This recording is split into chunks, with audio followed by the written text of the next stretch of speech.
It is a very windy day here in Tokyo. Right now I'm looking down at the old Tsukiji Market. That's just a vacant lot during the 2020-2021 Summer Olympic Games. This was the parking lot. And now it's the site of a proposed new stadium that's expected to be completed in 2032 or 33, not quite sure, but it's still a proposal.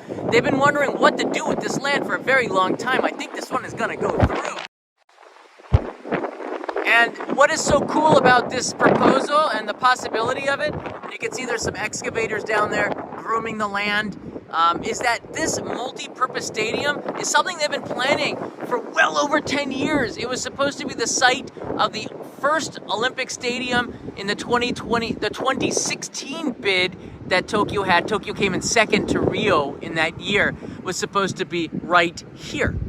Then they decided to move it in the bid to Ariake, which is where there's a lot of Olympic arenas right now. And then eventually the new stadium was the site of the old stadium for the 2020-2021 games. But what is super interesting about this, and I'm going to talk a little bit about that, the pitch city, because I've been here long enough to know about the history of Tokyo, and that one is quite interesting. I'll show you what that stadium was supposed to look like. This is where I am right now. You can see that empty space, that empty lot that's been like this for years, right in the center. This is the heart of Tokyo, right on the Sumida River between the Kachidoki Bridge and the new bridge. I can't even remember what it's called. It's so new. It came in a couple of years before the Olympics, and Hamarikyu Gardens. It's prime real estate, everybody. They're going to be putting in, I'm assuming, and that's the outer market. You see Tsukiji right there. That's where there's a lot of street foods and maybe one of the biggest tourist traps. Although it is not a bad thing. It's just all foreign tourists that are there. It almost looks like a baseball stadium, doesn't it? And you can see if I scroll out here, that space on the top left is the Imperial Palace where the Emperor lives. It's a kind of a dark, no streetlight area of the city. It's a fascinating place. The stadium is set to look like this, but it's really beautiful. But what is great about the stadium is that it actually moves inside to reposition itself in the pitch to make, I think it was 4 or 8. I just remember it was either 4 or 8 different types of venues. One for baseball. It'll also make a venue for, this is what the outside of it is supposed to look like. It's supposed to make a venue for concerts, one for basketball, one for other sports. This one looks like it's made by AI. Not quite as clear, but you see the Sumida River down at the bottom of it all. It's kind of exciting. There's even some pitches. This is what the site looks like now from the air. It's basically all just groomed and ready to be built upon. They were talking about putting, and this goes all the way back before the current mayor of Tokyo, Ishihara, wanted to do something with this land. And they've been wanting to move Tsukiji Market for a very long time. They found out that the land was corrupted with poisons from the old gas plants that were there. So the new mayor Koike decided to stop it, the move over there for a very long time, which was probably a smart thing. Eventually moving about 4 years ago. And since then, Tsukiji Market has been Toyosu. It's the old Tsukiji Market, again, as I said, a great place for street food, not a place that I think that the more I go there, the more I'm like, yeah, I'm not really liking this place so much as a local, but hey, that's just me. I want to go over this news report here. They kind of laid it out. You can see there's the old Tsukiji Market where you go for the fish auction here. That's all going to be gone, and they're going to be putting in a proposed stadium. Again, it's still proposed. They just had a press conference about it a few days ago. It's supposed to look like this. It does look quite beautiful. I don't know, the mock-ups, it doesn't seem like they're all quite right, but it's not supposed to be completed for about 8 or 9 years if they were to start construction today. I'm guessing like everything in Japan with these mega projects, they're kind of delayed. That reporter, I think, was here yesterday on the same spot that we are, like right now, looking down on it. There's the map on the bottom right. You see the excavators that we just saw before, working hard on it. That's the old Tsukiji Market right there with that circle around it. You could walk and get your fish underneath that covered spot. Now it looks like this. I remember back in the day, a friend of mine lived in the Kachidoki Plaza Tower, and in the summer we'd be able to smell Tsukiji Market with the sun beating down on those roofs. Sometimes. It was actually a really clean place. Here's the press conference. Here's a video that they show the area along the river, pretty much where I am right now. It looks exciting, doesn't it? Again, this arena is going to be where they're going to be holding concerts. It can be changed to suit different types of arenas, which is kind of cool. So it's multi-purposed. The question is, and there's soccer as well, football, but the question is, do they even need this 50,000 seat stadium is what it's going to be. 50,000 people is quite big. The original bid for the 2016 Olympics was 100,000 people. They quickly moved that down to 80,000, but then 10 years later, this is where we are. And the questions were, will the Tokyo Giants, the baseball team here, move from the Tokyo Dome? And the answer was no, but there's an asterisk mark, like why wouldn't they? Tokyo Dome still is really nice, but it kind of feels like the 1980s when every time I go in there. Like the Astrodome, which is no longer, I don't know if it's still in Houston, but there's a lot of talk about that and the purpose of the stadium, why they need this here. I think if you look at the city, and this is the Tsukiji Market right now, you can see it's very famous for the street food. It's very famous for its fish. Japanese cuisine. For Tokyo, Tsukiji Market is sort of like the gourmet center. It's right next to Ginza. And there's still some market vendors on the outer market. Here are the TV reporters taking a look and interviewing one of the guys who's discussing about how the amount of customers that came here really dropped off, and maybe it's a good thing that people come in there. He's there now, this guy. I've ridden my bike. Again, this is my backyard, and gone past his shop before. A lot of the makers that were dealing with fish kind of moved. Either you moved away to Toyosu, or you stayed here and there weren't as many customers until the tourists came in with the street food options, which is not a bad thing, as I said. It's just touristy, it's a tourist trap.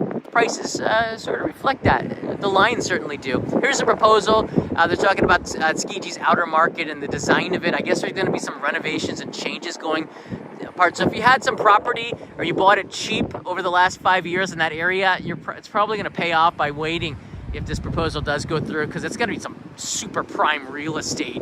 I mean, when you just look at the designs, look at that big apartment building. I'm sure that's going to be $1 million apartments looking down on the stadium. It's going to be an exciting place, I'm sure, with entertainment and a lot of other stuff here. It is super windy on here. I had to take off my hat. Sorry, I don't want to lose my hat. I don't got too many of these. We could go fly into the river here. But I had a friend over there.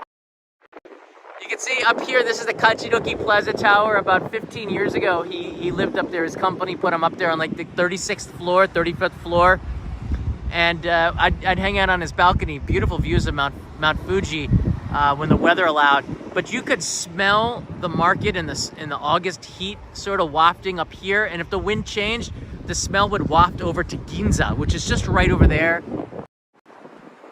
You see the cranes over there is the Yaesu side of Tokyo Station. So the city of Tokyo is undergoing some massive changes, which are going to make it an extremely exciting city on this side of the Imperial Palace. I know Shibuya, Shinjuku, everybody likes that side, Harajuku, Omotesando. This side's going to be hopping in the 2028s and the 2035s because of all the new buildings and construction, which is going to be newer than Shinjuku. It's going to be newer than Shibuya. And, well, Shibuya's kind of new now with the changes, but it's going to be newer, and it's going to be exciting. And if there's a stadium here, and there's going to be venues like Taylor Swift singing in this stadium, which is the talk when she came here, is she going to be singing next time in the Tokyo Dome or in this arena?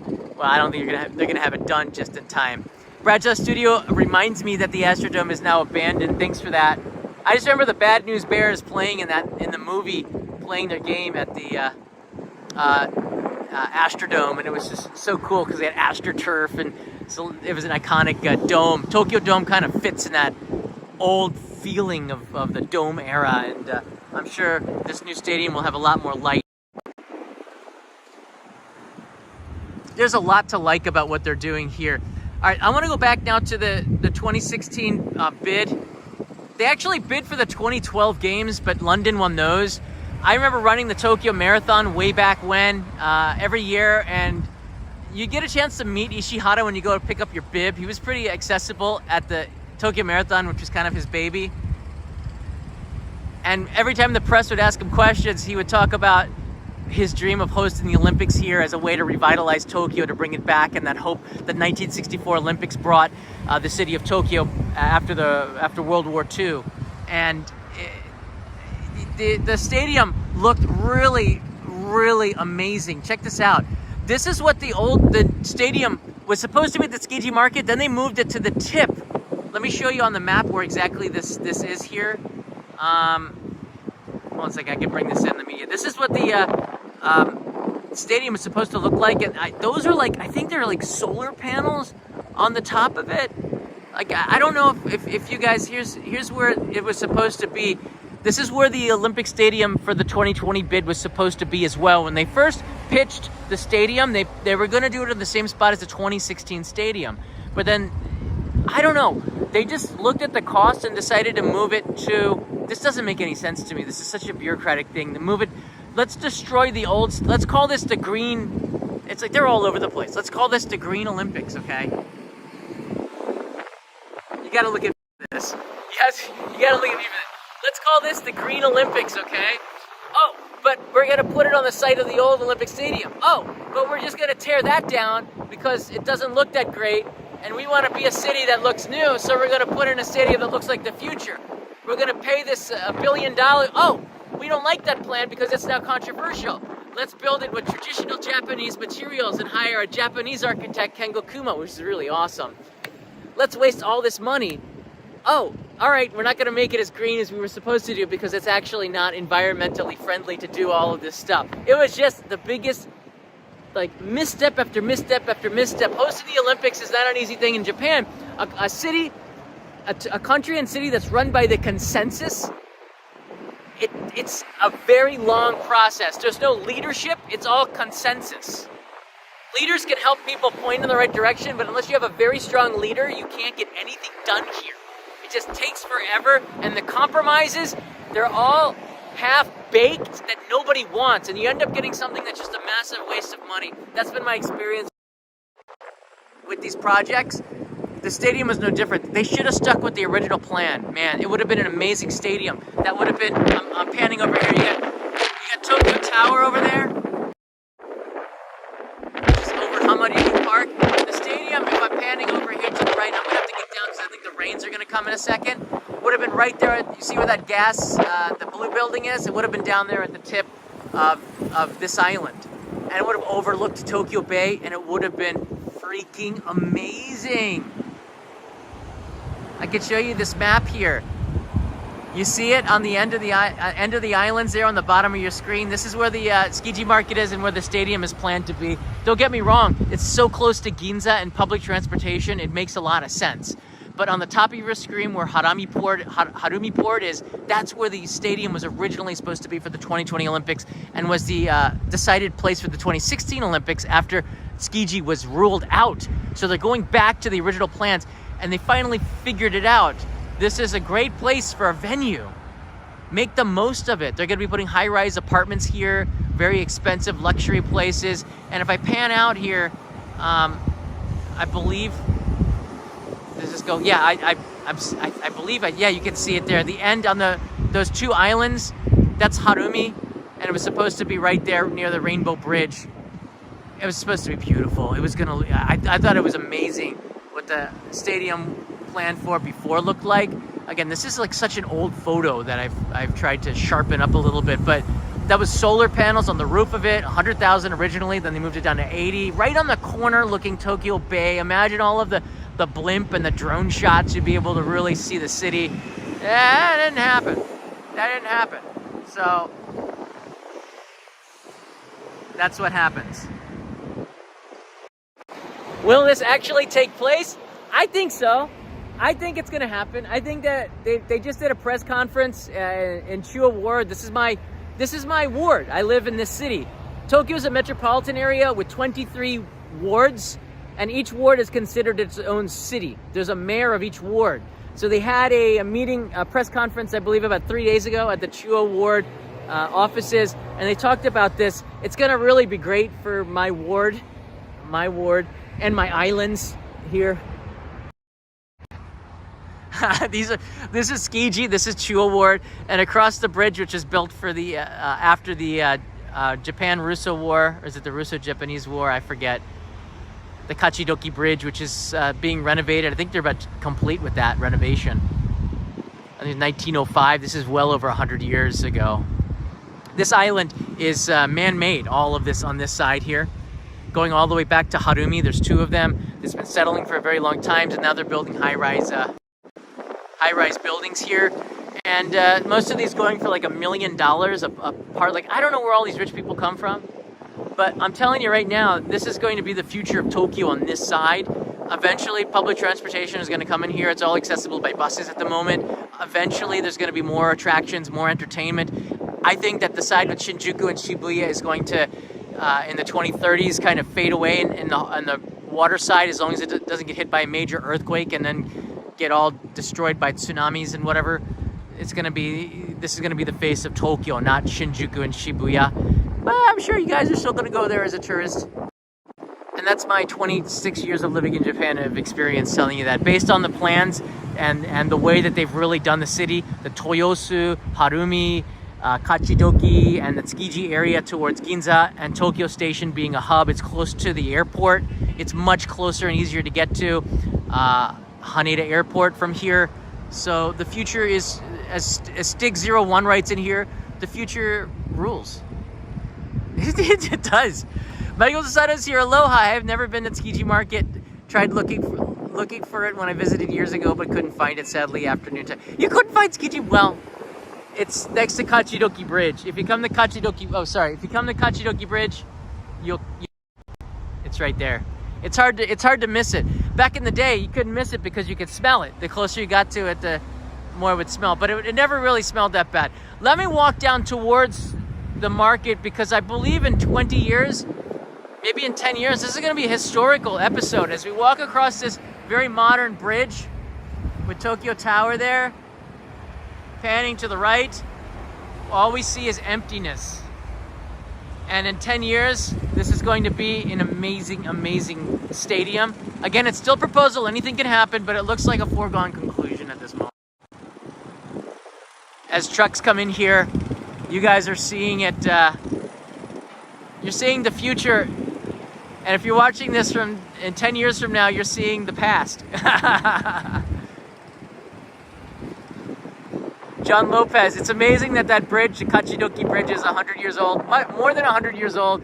It survived the Great Kanto earthquake. I believe it's one of those bridges that was made from the steel of battleships after treaties with the U.S. and other Western powers. Japan, don't build more battleships and be a country of peace, and we'll give you subsidies and all this other stuff on oil to help you progress. And then they reneged on that, and then World War II happened. There's a long history behind that. But they used some of that steel that was planned for battleships. You can see that in Eitaibashi, and they turned it into bridges. I don't know if that's that story for this particular bridge, but it is for a lot of the bridges along the Sumida River. But the Kachidoki Bridge has a really long history. It was built out of pride of beating the Russians. The first Asian power to beat a European power, which was Russia at the time. So there's a lot of really interesting history there. Japan's always been pretty formidable in that way. They just kept thumping Russia over and over again.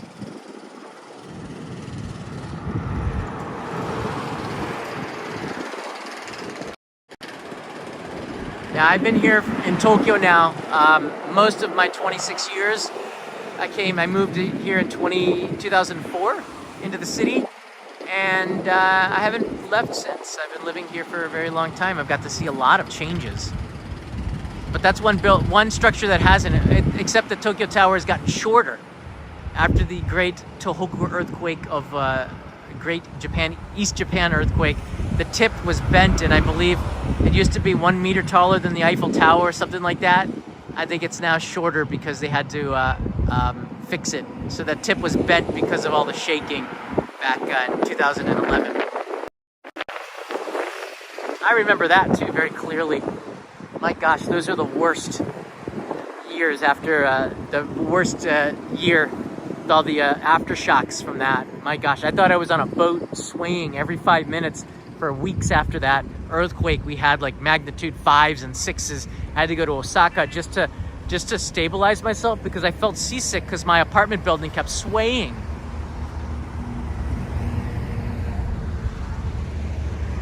I'm surprised Spaceboat has not made an appearance here. All right, I'm gonna just go down a little bit more, and then the rain's starting to come down, and I'm gonna skedaddle back home. But I thought that this was gonna be a really good live stream because I think, you know, we only get one chance of seeing this, and like this, and this is the start of something that's gonna be pretty incredible. In a couple of years, you're gonna see a lot of construction here. I expect this area to be loud, noisy, and dusty.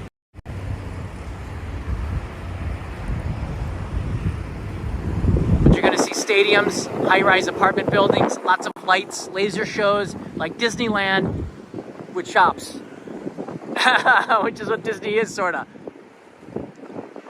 Kinda cool. What do you guys think? Let me know in the comments below. Don't forget to hit the like button. By the way, I'll be doing some Q&A for Patreon supporters starting next Monday. If you have questions about your travel trip to Japan, I'm the one to ask. I've been here for a very long time, lived in 60 different cities, been to every prefecture 3 times.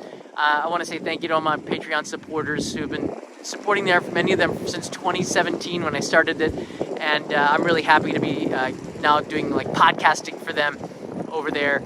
It's going to be really fun to have call-in shows. We now have a phone number that you can leave a message that I can play onto the show, so you can catch me 24 hours a day right there.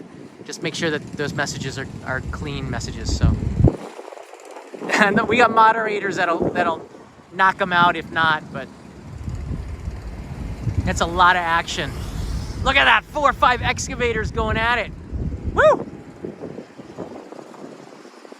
Oh, and just over here to the right, we have some foremen. 4.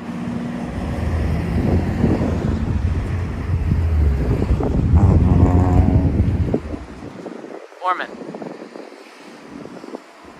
Or engineers. Actually, more probably engineers, kind of. Surveying. That concrete or the hard land is what used to be the parking lot for the 2020 Olympics. They had all the buses and stuff. And then after the Olympics, it was a parking lot of Olympic cars. And they got rid of that. And now this is what you got. And what I got, which is going to be rain all over me if I don't get back to my bicycle and pedal back home. Good news! Tomorrow I'll be taking you to Takayama.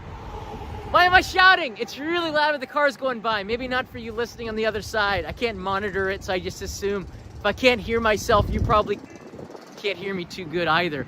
But I'll be taking you to Takayama. If you've never been there before, it's one of the great country locations, like rural locations in Japan that's very well set up for tourism. The morning market, I don't know if we're going to be able to get there in time. Peso has said there's a croissant that I have to go and eat there, apparently.